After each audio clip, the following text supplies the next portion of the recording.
All right, it's Thursday, April 18th. Welcome back to the maple syrup and back bacon edition of that change show. And if you didn't get the reference, or if you didn't get the Beauty Clark reference on my guest today, the comic guy himself, Justin Balaski from Idealess. So if you've seen any of his cartoons on LinkedIn, there was a nice little Beauty Clark comment on one of the comics, and I wonder if anybody got the reference where that came from, considering this is the back bacon and maple syrup edition of that Well, I change mean, show.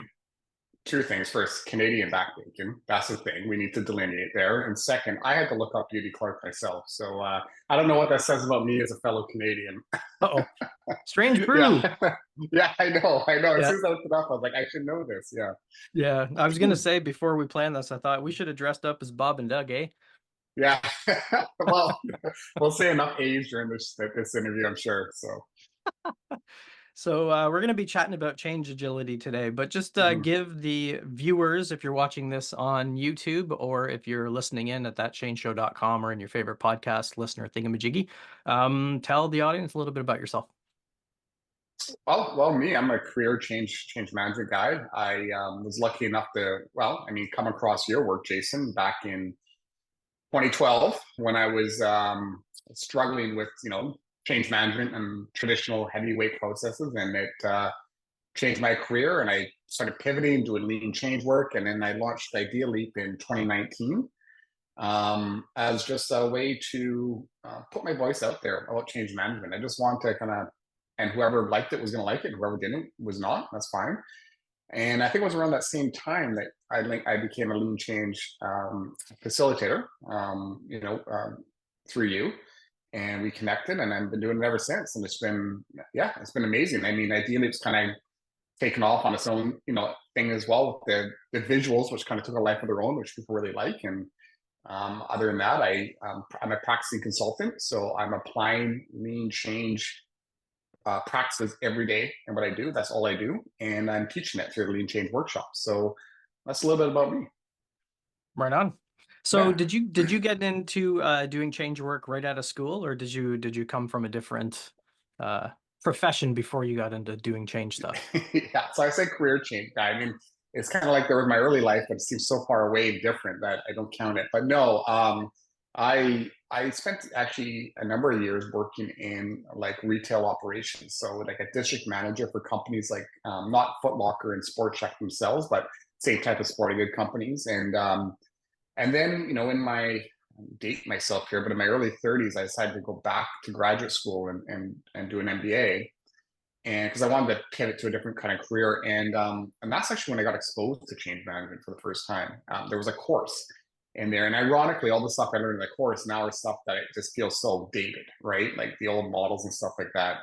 At the time, I remember thinking, that's what I want to do. I want to help organizations kind of get into change. And so I kind of started just after I finished my graduate degree, started applying and trying to tell the story about how my retail background and operations background was, good with people. I thought good at managing change, and yeah, landed my first real gig, and then it kind of just went from there. Okay, cool. Yeah, Yeah. that's I asked that question because I always find that when folks come into change from other um areas, if you want to call it that, or from previous careers where it's service based, you kind Mm, of already have that co-creative attitude because that's the mm, job. Like I came from mm, service too. I started in IT support and doing phone support and then desktop support, server support, stuff like yeah, that. So you're just kind of ingrained that you learn that the job is helping people get stuff done. yeah, And yeah. I know I took a lot of that attitude into change because do you remember what your first official, well, I shouldn't say official. What would you say would have been your first like change initiative that you worked on? Maybe not as a change manager. What was the first thing where I wanted to bring this change in kind of thing, and how did you approach it?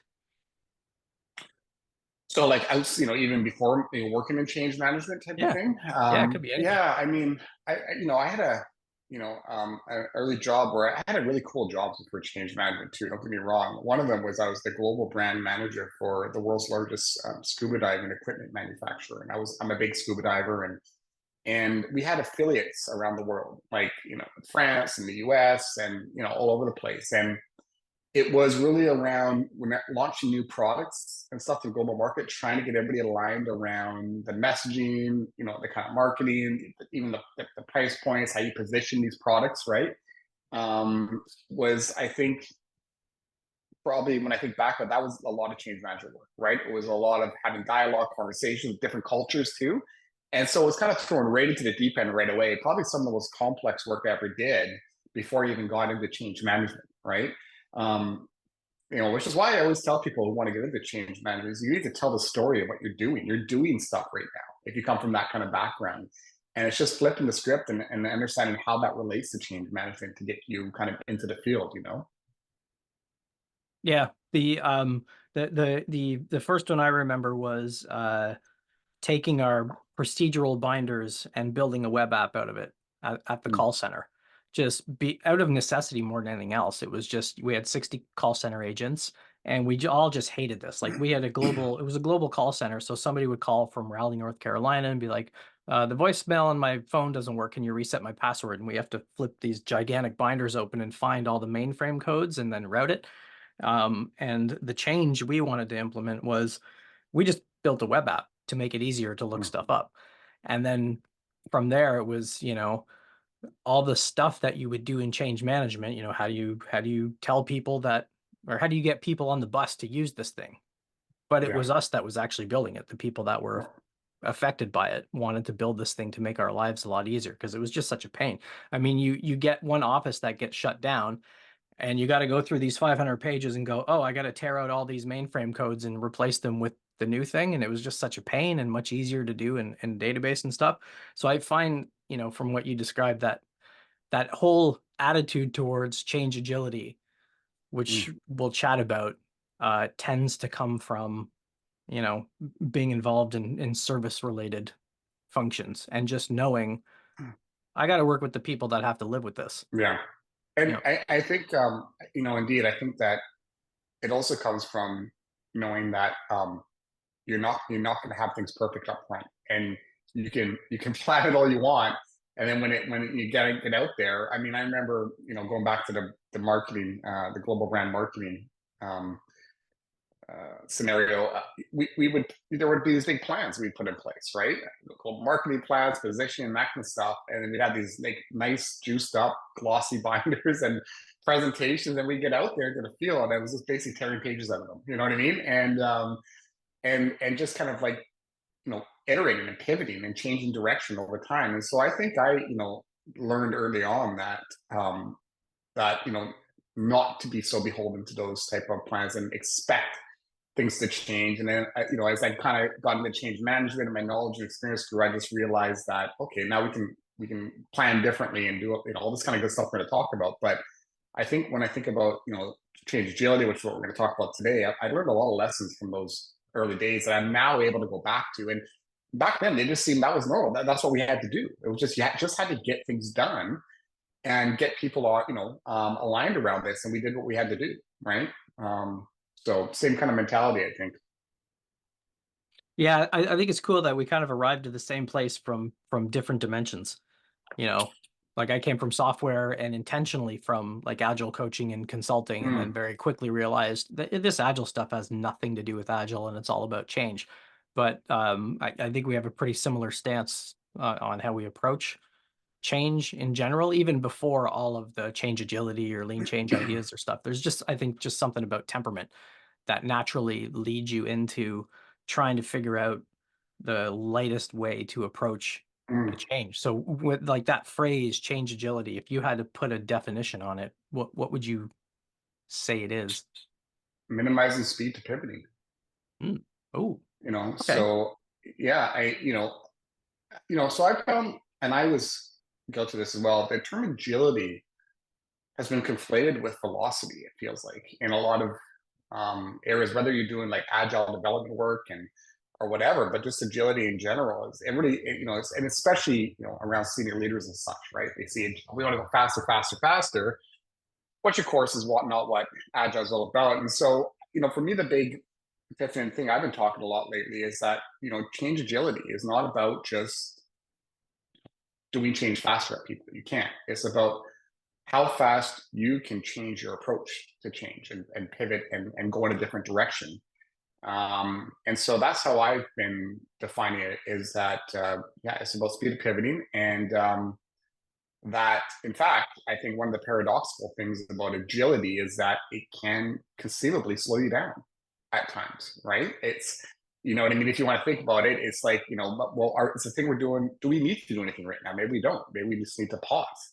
Maybe things are moving in the right direction. Nothing we need to do. Or maybe we need to step back and reassess, which means actually slowing down a little bit in terms of delivering change and looking at the new direction. So, that's how I define it. How about yourself? A friend of mine likes to say sooner, not faster. So very similar, Yeah. because it has been misinterpreted that it's speed and it magically makes everything go faster.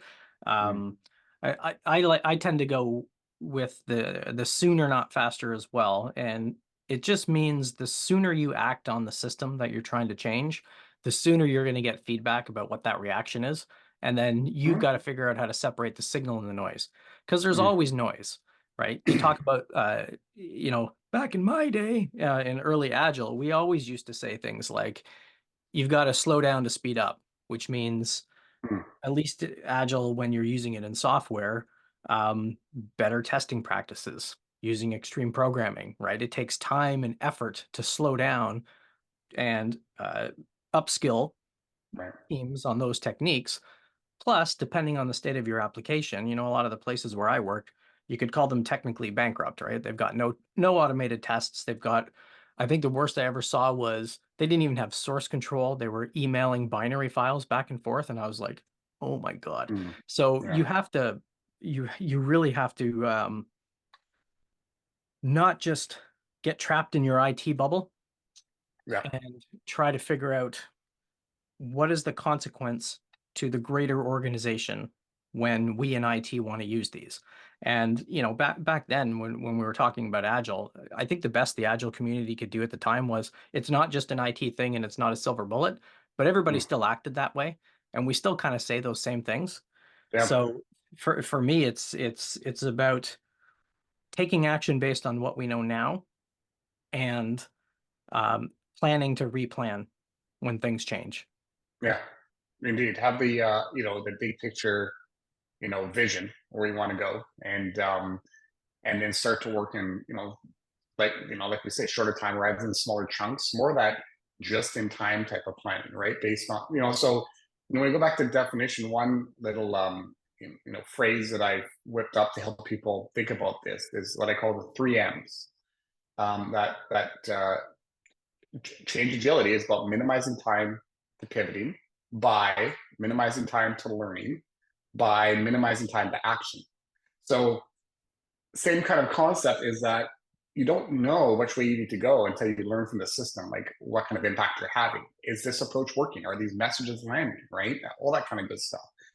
And so that's the learning piece, right? That's going to tell you, oh no, this isn't working. We need to pivot or whatever. But you can't get the learning until you do something, right? And so minimizing time to action is like stop spending weeks and months creating these big plans that are all full of assumption stuff, and go and plan lighter, co-create where you can, right? Plan leaner, and actually go try something. See, with the canvas, take the canvas out. If you're going to use a change canvas to mock up your strategy, see if it lands with people. So it's about, same kind of thing. Encourage people to take smaller actions more frequently sooner, which is kind of how you test and learn your way forward, right? Yeah, I'd add, and be intentionally lazy too.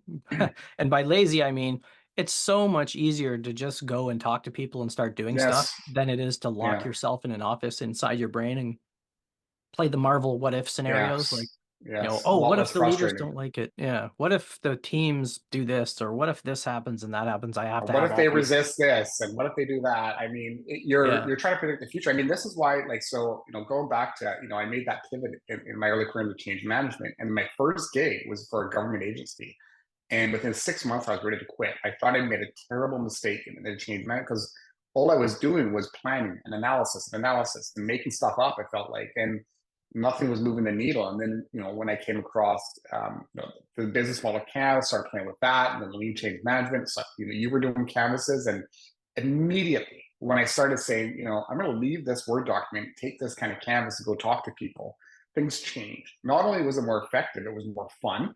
It reignited my passion for change. I felt like I was moving the needle, right? Like nothing gives me, I was thinking about this the other day, like what gives me adrenaline at work. And it might sound like in change management, you actually get an adrenaline hit.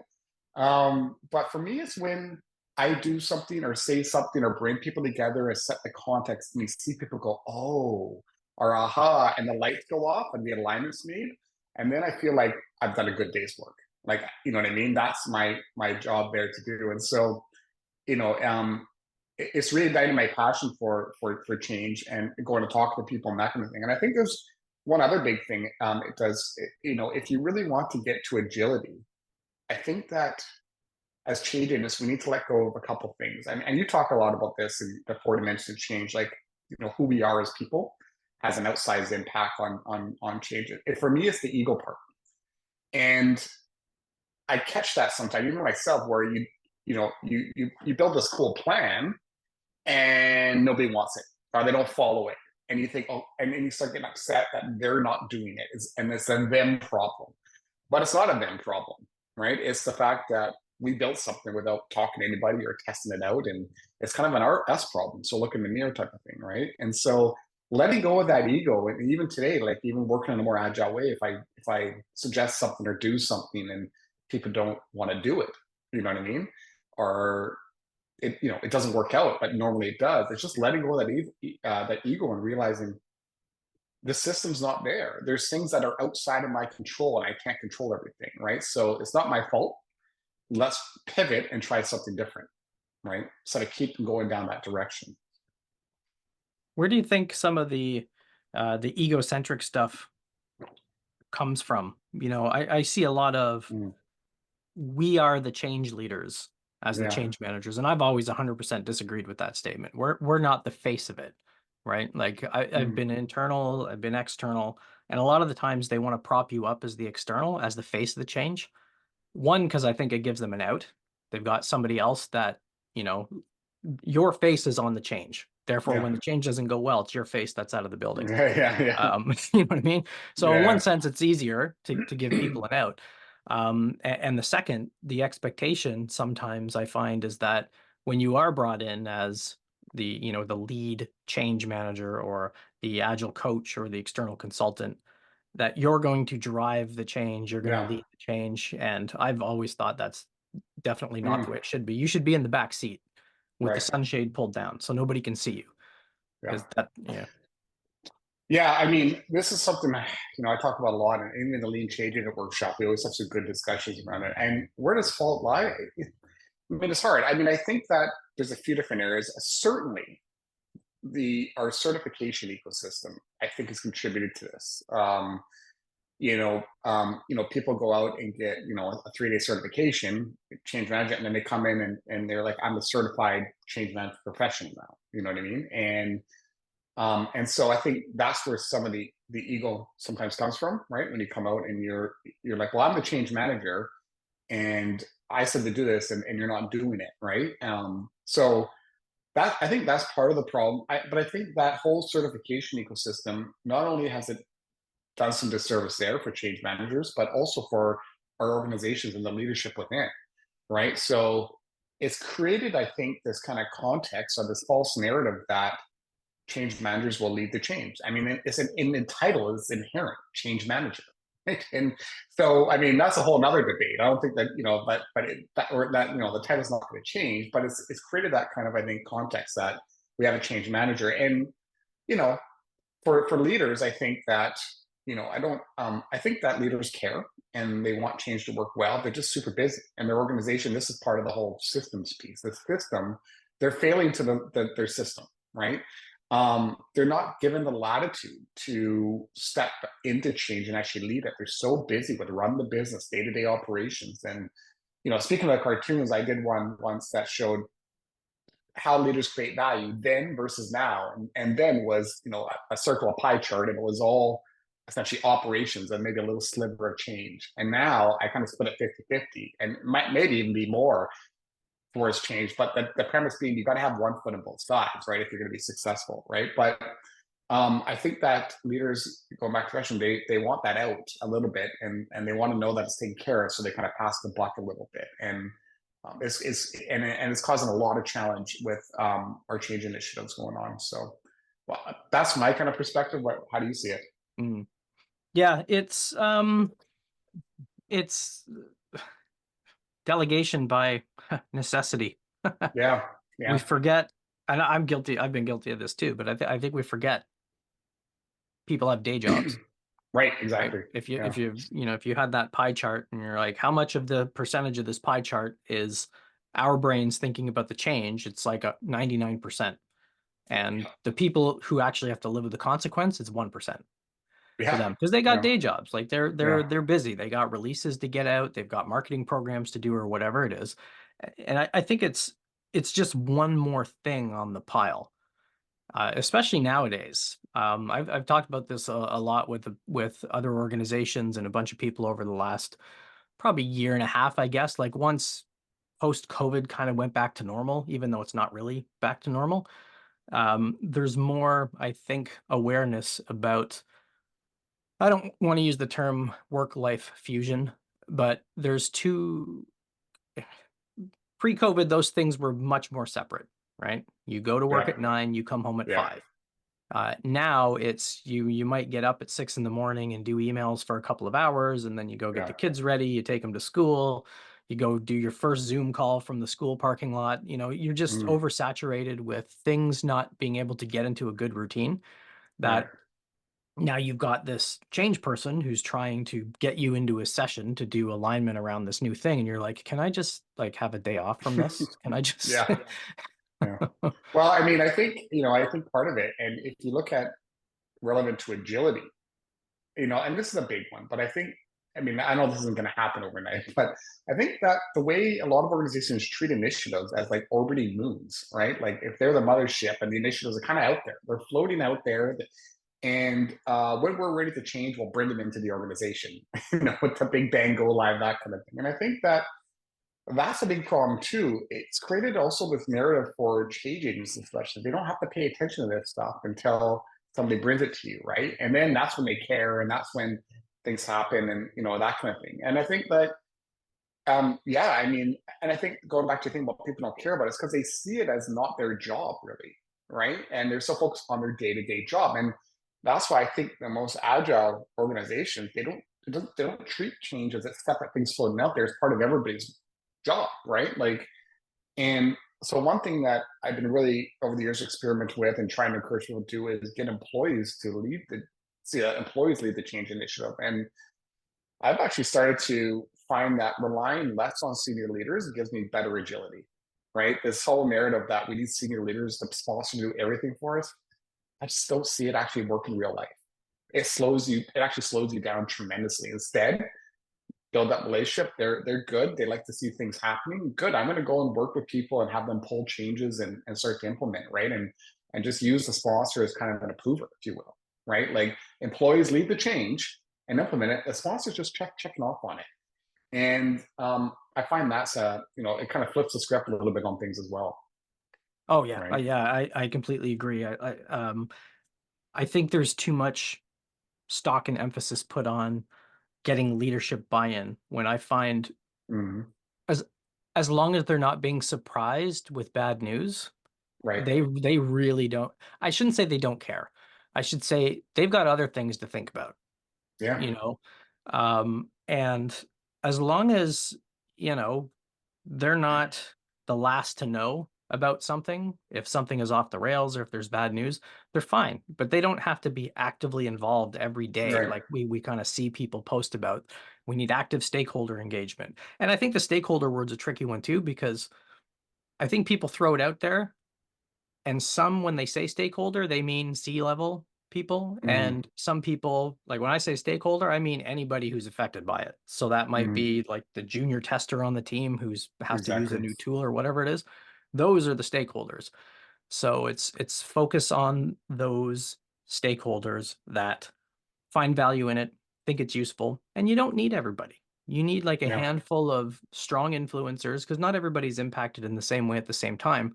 And I think people mistake change agility for something that we can do at people to get them to change faster, as opposed to flipping our stance about how we Yeah. actually approach and do change with people instead of at them. Well, it's that whole concept of I'm doing change sprints, so I'm agile, right? I'm working in an iteration, and and I'm a big proponent of as lean change. What we teach in the workshop is you know um use some sort of iteration as check-ins, right? As a bookend in your process to see how things are working, and then but flow the work using Kanban, flow it when it's right, you know what I mean, and that kind of thing. Because one of the big challenges I think in change management that's impacting agility is that if we keep working the way we are, when you think about like a scrum team, right? One of the things is they're supposed to be independent in a way, like not have dependencies, because otherwise they can't deliver every few weeks if they're waiting for other teams. Well, I can't think of a more dependent profession than change management, right? We are dependent on everybody. If we want sign this off, this email, and this, and a lot of that has to do with the culture of the organization. It's different in different places, right? But it slows you down tremendously, and having so many dependencies, and that's going to impact your agility there as well. So unless you can break free of that somehow, that organization will never be able to achieve it. That need for control type of thing, right? The illusion of control that they want, right? But yeah, I mean, I've seen a lot of people that go out and they just think, well, we can work in small sprints now, and we have agility, and all you're really doing is taking a kind of a big plan and breaking it out and doing it small pieces at a time. It's still the same plan, right? Yeah. And it's that, and the scary part for people is when they step back and I say, well, when you see something's not working, how willing are you just to like say, yeah, we need to ditch that and move on to this? And I think that there's a switching cost, there's an opportunity cost, right? And that's what scares a lot of people. The more effort you put up front into it, the less likely you are to want to move away from it, right? Right. As well. So The sunk cost fallacy. yeah, Yeah. exactly. And so it's definitely that mindset thing. I'll tell you, I think what probably the biggest thing for me with it, agility is, and the biggest epiphany that I had in my career was when I realized that as change agents that we don't own change outcomes. And when I say that, people go, "Well, we mean we're the change manager." I'm like, "No, no, you don't, because you're working within a system, and a complex system where so much is outside of your control, Hmm. right?" And I think that once you understand that and you accept that, then what you do naturally is you start to let go of your perceived requirement to control and to implement the plan, and that all that kind of ego, the cost of switching, all that kind of stuff we talk about. And when your actions become congruent with that mindset of, well, I don't own outcomes, I'm here to try to set the context as much as I can in the system and give it the best shot. But at the end of the day, there's going to be unpredictable outcomes. Well, once you become congruent with that, you start to let go of that manager title and start to see yourself, I think, more as a facilitator, or I think you use that analogy, or somebody does a lot about dancing with the system a little bit more, right? Yeah. And I think that changes for me. That changes everything, because what it did for me was, I used to take it hard when things were not going to plan, and that's what I really didn't like in my first job was I'd write the plan, and then it was clear it wasn't working. I'd go back in and readjust it and change things, and it was just so frustrating. And I took it personally. Like I actually blamed myself. Like, as a change manager, I'm a certified change manager. I should know, somehow I should know this, right? And it Mhm. took me those many years to realize that so much of that's beyond my control. The future is unknowable, unpredictable. I can't know those things. And once I came to the epiphany, I just let go of all that stress that I used to have, and I'm much more relaxed now in my approach, I think, to change, and much more, you know, go with the flow, right? And see where the system takes you. So for me, that's been the biggest epiphany, and I Mhm. think has been enabled me to move towards agility more than anything else, right? Mhm. Yeah, I Yeah. like that you brought in a lot of the context in there too, because it's the the the the level of change agility you're going to reach is largely going to be based on the context. And Hmm. what's the consequence of if the change isn't going well? Mhm. Most of the time from the things I've worked on, there isn't really a consequence other than just me, maybe people will be upset, maybe a scorecard won't get filled out the way that it should, stuff like that. And in other cases, working in medical, there are severe consequences. One healthcare company I worked for, their Yeah. software rollouts were being used by nurses and doctors to take Right. care of people in long-term care facilities. So if you don't take a little extra caution and a little bit of extra detail planning and stuff like that, you can kill a patient. So Mhm. it's, we got to talk about consequence of if it's a project-based change. Transformational change, I find, what's the real consequence? I mean, we throw out we have to be more agile, we have to implement business agility, we have to implement change agility. Otherwise, the competitors are going to overtake us and we're going to be out of business. So there's a lot of fear selling with this type of stuff, and that Yeah. becomes, I find that just gets lost on deaf ears, because what's urgent for somebody at the top, why does that matter to me as somebody who's banging away on the keyboard writing code? So Yeah. you know you can think of it as changing how we approach change as one dimension of change agility. The easy one is, I'll say it quiet so nobody gets upset. Replace project managers with a big visible sticky note wall Right. and Right. make decisions in front of it. So Right. manage your change work. And in you kind of alluded to the difference between agility and incremental and iterative. So Mhm. that's been something that Agile folks have talked about forever. So, Mhm. incremental is like building things in layers. Yeah. So Jeff Patton talks a lot about this. I took his product owner course like way, way back when. And funny story, we did this with a company called Lean Dog, who has a boat on the harbor in Cleveland by the Rock and Roll Hall of Fame. And they're Lean Dog because the owner had two bulldogs. And we actually certified the dog. So we we sent the dog's certificate into the Scrum Alliance, and for a brief period of time, a dog was a certified Scrum product owner. But that wasn't the moral of the Yeah. story. He showed something like his metaphor was, you want a picture of the Mona Lisa, Right. and incremental is where you draw the bottom part of it Right. and paint it and make it perfect, and then you draw the next one, and then Yeah. 6 months later you get the picture. And iterative is you draw the outline. So Mhm. you've got a whole piece of value delivered, blah, blah, blah. And I think we can use those same metaphors in change agility, because that helps us, I think, adapt to the context of the change. Right. Right. Yeah. That makes. I mean, that makes because I mean those terms are so conflated now, right?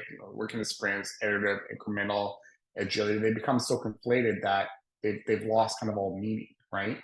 For a lot of people. So I think that um, you know, and I don't know how you feel about the mindset versus the tools piece as well. Like we always talk about, and I've been kind of exploring this a little bit more in my workshops and asking people like there's always a thing like, and the agile community is very dogmatic about this, right? Like you got to have the mindset, before you can do this kind of stuff. And over the years, and I used to kind of be there as well. I've become a little bit, I think, less dogmatic and more pragmatic, and started to think, well, here's what I've seen. Often people come in to a workshop, and um, I say, if you're hearing this stuff that I'm saying, or you're reading like lean change management, the book, and you're nodding away, and all your confirmation biases going off, you have that mindset. You're there. You just didn't know it. You didn't label it as an agile mindset, and that was a big thing for me. Is I recognized that I was just already thinking in that direction. But I've also seen that, and I've had a lot of people come through the workshop, for example, that maybe weren't there, had that more traditional kind of thinking and mindset and control and planning, and once they went out and did say a change canvas for the first time, they never wanted to go back to writing a plan. Once they started using a Kanban board, and so the mindset kind of followed when they saw the success and the practices and that kind of thing, right? And so I've kind of become more of like, I don't know if it's like a chicken and egg thing or the cart and the horse type of analogy. I think either way you come into it is okay, right? If practicing in a safe place with a tool or something like that starts to nudge you in that direction towards the mindset, that's fine. But I do think that unless you go all the way and really, you truly get there with the mindset, you'll never get to the point where you're okay with like letting go of the control type of thing, right? And because the challenge for change people as well is we're working in these systems where there's there's a lot of pressure on us to show that we're doing work, right? And so what do we do? Well, I'll quote you. I love your quote. Change work remains invisible unless you make it visible, right? So what do? We create a bunch of documentation and stuff to show that we're doing something, because it's hard to show, hey, I had a great conversation with this team and their mindsets are changing, right? Like, and I think that's where we kind of get into that trap as well, where we just can't let go of those things because we feel like we're being judged and assessed by them. You know what I mean? Yeah, that's definitely one of the a pattern from at least all the workshops I've done too, is people have a hard time trying to figure out what's the evidence that I can provide, or what can I make visible to show, I'll say sponsors instead of stakeholders, like senior leaders or whatever, show them that we're making progress. Hmm. Because actually, one of my friends, I won't mention their name just in case they get mad. But they were working on a project and the leader wanted bigger documentation. It was sort of like Yeah. if you've ever seen that Back to School movie with Rodney Dangerfield, where he's a Yep. successful business owner and he goes and writes a paper. Well, he hires the person who actually invented the theory to write his term paper, and the guy Mm. the guy comes back with, a big pile of documents, and he lifts it up and he goes, add a couple more pounds, Yeah, like that. yeah. It's like, I should make a cartoon based on that. That's funny. Oh, that'd be a great one. Yeah, that's a Um, good one. I should write that down. Change it just enough so you don't get sued by Rodney Dangerfield's Yeah, estate. exactly. Yeah. Well, But well, that was what sorry, the go ahead. situation she was in Yeah, was. yeah. This is what I'm being asked for, and she pulled a George Costanza and did the opposite basically, and did a canvas session with them and Mhm. didn't do any of that, and they immediately thought the interaction that they had, because her view was the conversation matters more than the artifact, and the canvas Yeah, built itself in the session. yeah, So instead of, yeah, and I think, I know at least earlier in my career, now it's a little bit easier. I think probably for both of us because we've been doing this for a long time. But when you just get started out, you almost yeah, kind of think you should be an order taker. You've asked me yeah, for this, I will do my part of the transaction and give it back yeah, to you.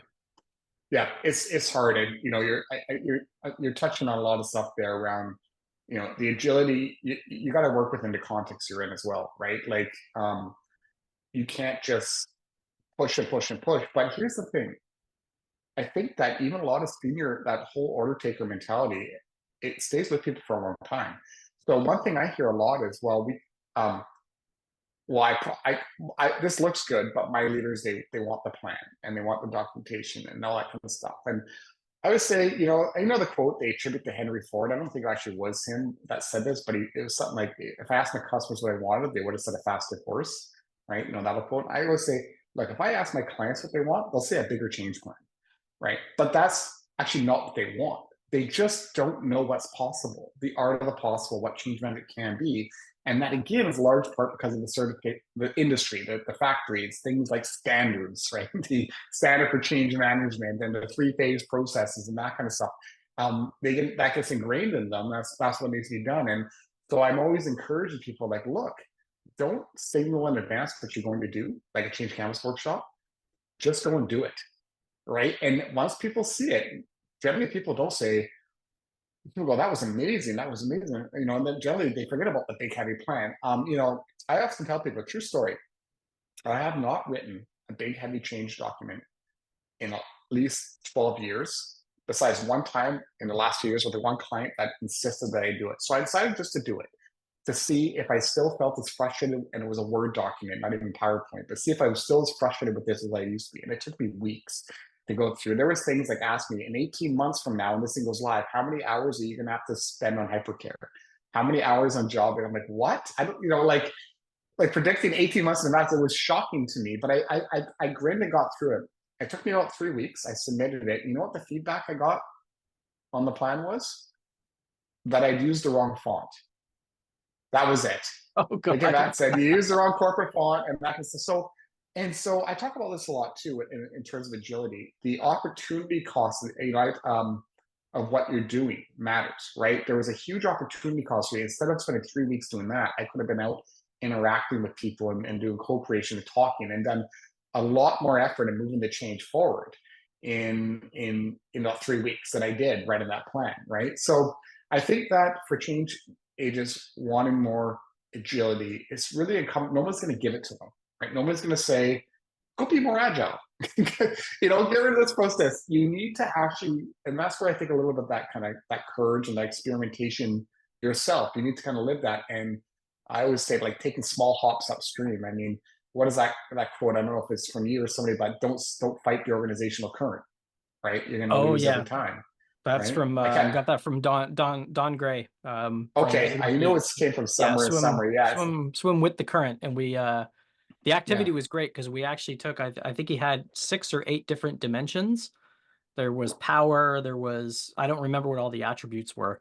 And the workshop that he did, he broke people into pairs and they said, pick one of the, the infinity stones or whatever, and do a little activity on how you would swim with the current in that particular thing. So the one that we did was, how do you swim with the power currents instead of against it? And what would it look like and stuff like that, yeah. which, yeah, I thought was, because sometimes you do have to swim with the current for a bit and then you can be a little bit more disruptive, but you Well, have to be. you Yeah. build the credibility, and like I said, I did that change plan because they were insistent on it, right? Yeah. But then guess what? You know what I did, by the way? So here's a tip for change people watching this: if they're going to make you write the plan, and you're new, or you don't want to push too hard, okay, write the plan, and in the plan say, right, my plan is to run this in a very lean, sort of agile way. I'm going to use canvases. You know what I mean? I'm going to use Kanban, and that's what I did. I wrote all that in the plan. So, luckily they don't read it and they signed off on it. And then I was just free to go do whatever I wanted. And if anybody ever said anything, I said, well, it's in the plan. And then nobody wants to admit they didn't read the plan, right? So that's one way, because people often say to it, how do we get away with these things, in organizations, and often that's a good example of just kind of like, okay, swimming with the current a bit, right? Before you kind of take that detour, right? And start to do your own thing. Yeah. Yeah. I want to go back to when you mentioned before we get into the wrap up. You Yeah. mentioned the art of the possible. I think that Hmm. came from James Shore. The Art of Agile Development is probably the best agile book out there, Okay. in my opinion. But what I like about that is what you described is exactly how it works in software, right? Customers want features. Customers ask for features. They don't Right. want features. They want you to help them solve a problem that makes their Right. job suck. And they don't know what they want till they see it. So one of the power with agile and software is we're not going out and eliciting requirements. We're not going to get a list of all the features and things that we need to build. We're trying to we're trying to unpack problems people have, and we're trying to get them in increment as fast as possible so they can try it because they don't know what they want till they use it. That's right. That's right. Um, it's the same in, I used to be a web designer. It was the same. You do mock-ups, you do whatever. They don't know what they want till they can see it, touch it, start interacting with it. And I think it's exactly what change agility is. People don't, we talk, people sometimes don't even know what the outcome should be for this change until they start working in whatever that change is. And then I think the Yeah. best thing is we realize a lot faster that, oh crap, this is not even the right change. Let's Mm. completely pivot or let's completely stop the thing. Whereas traditional thinking would say, well, you failed because you didn't get the change done. And for me, I'm like, that's a Hmm. huge success. We didn't just waste $10 million in a year trying to do something that was clearly the wrong thing at the time. So I think getting back to we're both chatting about this kind of sooner thing, right? Mm. Take action sooner, get feedback sooner, minimize this. Um, if you can validate it's the wrong change and you can pivot away, that's a gigantic win in my books. Yeah. And as a change manager, if you're kind of, the actual change itself is already been predetermined a lot of the times, right? Like an organization decides we're putting in SAP, we're putting in Oracle, we're putting in Workday. These things are happening. So there's no opportunity, to change that generally at the change agents level. But what we can do in those circumstances is validate, are we the things we thought were going to be good about this change, what people think is going to be, are the things that we thought people are going to be worried about this change, is that actually what they're worried about? You know what I mean? The level of impact or support, or is it aligning, from the change manager's perspective, right? And that's where you get just going out and testing these assumptions and getting feedback and iterating on all that instead of trying to make it all up yourself, right?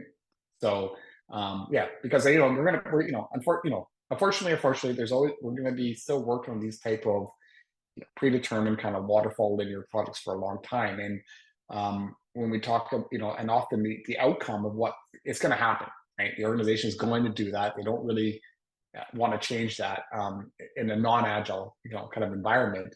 And so I really wanted to make sure that I touched on this today as well, is that everything we're talking about today with changeability can and should be applied to waterfall type projects as well. It's not just agile projects, right? You can iterate and co-create and work in shorter cycles and test yourself out. And you don't have to be stuck to the project management timeline there. Their timeline is turning on a switch at the end, right? And but now if we're working with the people, it's different, right? We're working in the system and doing different work. And so, that's kind of how I've always looked at it as well, is that apply this thinking to any initiative. This is not just for agile type of initiatives, right? Oh yeah, definitely. You just described a project I worked on. I don't remember when it was, but it was a 3-year either PeopleSoft or SAP implementation where they already had like the 4 vendors picked and everything. And Yeah. they, I think we were at a conference or something, and the program manager and a couple of the team members were there. I did a session, I don't know, something on lean change or agile or whatever. I think it was agile and change management before that was kind of a thing. And they wanted to use that because they said, well, we're government. And 100% of the time when we do these 3-year long programs, after the end of the 3rd year, the software is live and it's worse than what it was before because we don't Right. pay any attention to change. Right. Um, so we talked about, how does the method work to apply this to change? And then basically they just threw out all the stuff they already did. Well, we're not going to do a canvas because they already bought the software, they already have the vendors, they already have these things and that approved. Let's just put all this crap on a wall. And they made a gigantic big visible wall, and they replaced 2 of their update meetings with a 15-minute stand up once a week with the stakeholders. And I remember Mm. a year into it, the key thing in this was the program manager wanted to do it. So it wasn't like an outsider was coming in and trying to get them to do change agility. It was the program manager was like, there is no way we're going to do this correctly if we don't take a different approach to how we do change. And he sent Mm. me an email like a year later and said, I can't believe how many things we found early because of visualizing that on the Kanban board. And Yeah. that's really all they did. They Yeah. visualized it and they met in front of it once a week as a whole program team. And Yeah. that kicked off a whole series of risks that they found early, risks that, oh, we don't have to worry about this, just push it, all this stuff. So I totally agree. You don't have to throw out everything you do. You can Mm. make some small, think of why you want to do this. What's your objective? What's a lighter weight thing or an agile thing that's going to get you what you want sooner? Yeah. Indeed. Indeed. And we're probably at a good point here to say, well, what could this look like in action? Like, with change agility, this all sounds good, but how does that? And it's way less complicated than people think. Here's my simple example of my baseline kind of where I start, with what we call my minimum viable process and that kind of stuff. These are all lean change terms that you can find, but you know, I was on a project recently where it was a very kind of waterfall, kind of project. I said, look, I went to the team and said, I actually used a strategic a change canvas to work with the IT leadership to map, co-create the strategy. And then with the core team, who was like myself and one other consultant and a couple business leads, right? I just said, look, can we agree that we're going to meet once a week to start for 30 minutes every Monday? And this is our kind of, well, I call it our weekly insights meeting. And they said, okay, that makes sense. So I put that in calendars right away, right? So we had that recurring kind of session to stay this thing. And then when they came in, we met in front of our visible wall. We use in this organization Microsoft Whiteboard, and it works. We just put our kind of and I had my Kanban board up there and my canvas, and all we did was meet in front of that wall on Monday and say, right, here are the things that are in progress that got finished. How do they work? What do we need to do this week? And that was it. And we didn't actually have to expand. We didn't have to do a stand up. We didn't have to do anything. And it was just the point I want to make is this is the most simplistic type of view of agility for me. It can get maybe for a bigger, faster moving project needs stand ups and all that kind of stuff. But for us, we just kept it really simple. We need to stay in alignment. We need to stay in sync. And that whole sooner concept that you've referenced a few times, for me, that means continuous flow, right? It's about also just creating flow where we're pulling work constantly when we're ready using Kanban. And so we started there, and the agility part came in by doing. We did a bi-weekly retrospective every 2 weeks where we had a session just to talk about how things were moving. And did we need to add another session? And we decided we didn't in this case. Our process was working well, right? And we had a super agile type of initiative there where we were able to switch and pivot and deprioritize work on our Kanban, pull the work we wanted, and that was it. A 1 meeting a week, but it doesn't work unless you do it working visually, right? In front of your, like you said, in front of your wall with your Kanban board or your workflow on the wall so everybody can visually align and discuss what needs to happen next. But that is, for me, the baseline, most simplistic kind of idea of how to move to a more agile way of working, right? Yeah, yeah. That's why I like to use people always ask, well, why didn't you call it agile change? Why did you call it lean change? Because I'm like, well, Mm. everybody's going to get sick of agile at some point, and it seems like a lot of people are. Agile's dead, Yeah. blah blah blah. So everybody who's heavily Yeah. invested in, agile sales and agile marketing and agile bathroom tissue replacement and stuff are all like, great, everybody hates agile. I can't sell anything. But lean dictionary definition, as lightweight and as thin as possible. The Mhm. Yagni principle that agile You folks ain't talked gonna need about it. like in the early Yeah. 2000s. You ain't gonna need it. So Yeah. just don't, be lazy. Just do the stuff that forces conversations. That's why agile Mhm. works, because the techniques are intentionally simplified to provoke conversations. And that's where you Yeah. create meaning. If you want to document it, go for it. I mean, we're not going to get into AI, but AI can make some of that stuff a lot easier than it Yeah. used to be. But it's the Yeah. conversations. I don't know if you've heard well, what happens if people leave? I'm like, well, if you have a mass exodus and you haven't documented stuff, you have another problem, and a change framework ain't gonna fix that. Yeah. You know what I mean? Right. Like there's tacit Yeah. knowledge people share and stuff like that. So um, I know I already said we were going to get into the wrap up, and we try to keep these short, but this is a fun. Mm. We could probably talk forever, but Yeah, I know. tell I know. folks, tell folks what's new and exciting for you and what you've got going on. Well, busy as usual. Running a lot of workshops. The Lean Change Agent workshop, as you know, has just been taken off globally. I've really been focusing my attention on that traditional change management market, where two types of folks: change managers who are classically trained and are frustrated with the mechanical process in nature, like I was back in the day. And then the other one is change managers classically trained who are now starting to work with more agile teams, and they need to know what to do. And so, been really, really busy there doing all that. Still, I woke up with a sweat one day and realized I'd become a content creator somehow on LinkedIn. So still putting out, the images and cartoons, which is fun because people find them empowering and able to kind of communicate things about change in an easy way. And a lot of it's kind of sometimes poking fun at how we do things in change, pointing out the obvious ridiculousness of how people perceive change, and also trying to new ideas.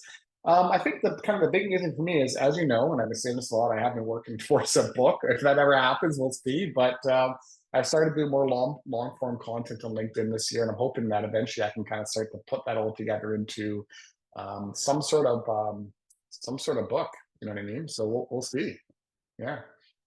Cool. So everybody, if you're watching this on YouTube, you can drop a comment below and say, "Hey, when's the book coming out? When's the book coming Yeah, out? When's the yeah. book coming out?" You might be waiting a while. Yeah. Yeah. Our target metric is 100 comments. So once we hit 100 comments, then Justin's scorecard is now updated to green status, and Yeah, yeah, exactly. Yeah. right on. So any parting thoughts or final advice before we wrap it up? Yeah. I mean, just do it. I mean, I don't want to get sued by Nike now, but this is one of the things a lot of people, whether they come through the workshop or, stuff on agility is out there. You can look at it, you can find it. And the biggest gap between it happening is just, having that bit of courage to go and try something and experiment with it. And I always tell people, once you do, and you see the impact this way of working has and the ripple effects it creates in the system, you will never want to go back, and neither will your clients. So just go do it, and you're going to be changing the industry and the way change is perceived, one practice at a time. Right on. That is a perfect summary. So Show notes are down below. There's links to Idealeap's website and LinkedIn page, and all of Idealeap and Justin's social stuff. So you can find that stuff in the description and the show notes below. Thanks for stopping by, and thanks a lot for the chat today. This was fun. Yeah, that was fun. Thanks. It's always great to see you.